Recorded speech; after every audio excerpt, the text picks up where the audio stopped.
What if the amount you think you need to retire by 2026 is completely wrong, and you're either planning to work far too long, or worse, retire too soon and run out of money when you need it most?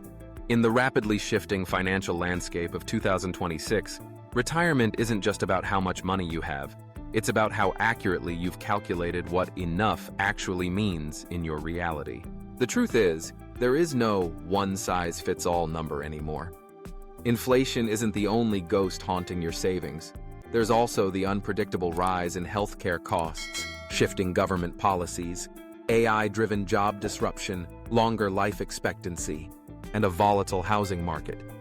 Most financial gurus preach outdated formulas like 25x your annual expenses, but that's the kind of advice that ignores the real variables of 2026, like how digital nomads are retiring early with just $250K by geo-arbitraging in tech-savvy, low-cost countries, while others with over $2 million still feel financially insecure in big US cities.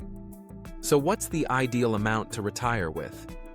The answer lies in understanding three things: your personalized cost of living, not national averages; your risk tolerance in a post-pandemic economy where economic cycles are shorter and more extreme; and your ability to create micro-income ecosystems, small, passive income streams that continue post-retirement through digital platforms, royalties, or fractional investments.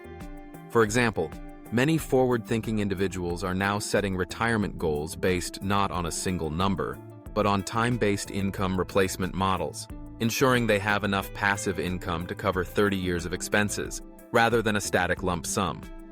With AI managing portfolios, the rise of private REITs, and tokenized assets entering retirement strategies, the ideal amount is no longer a number.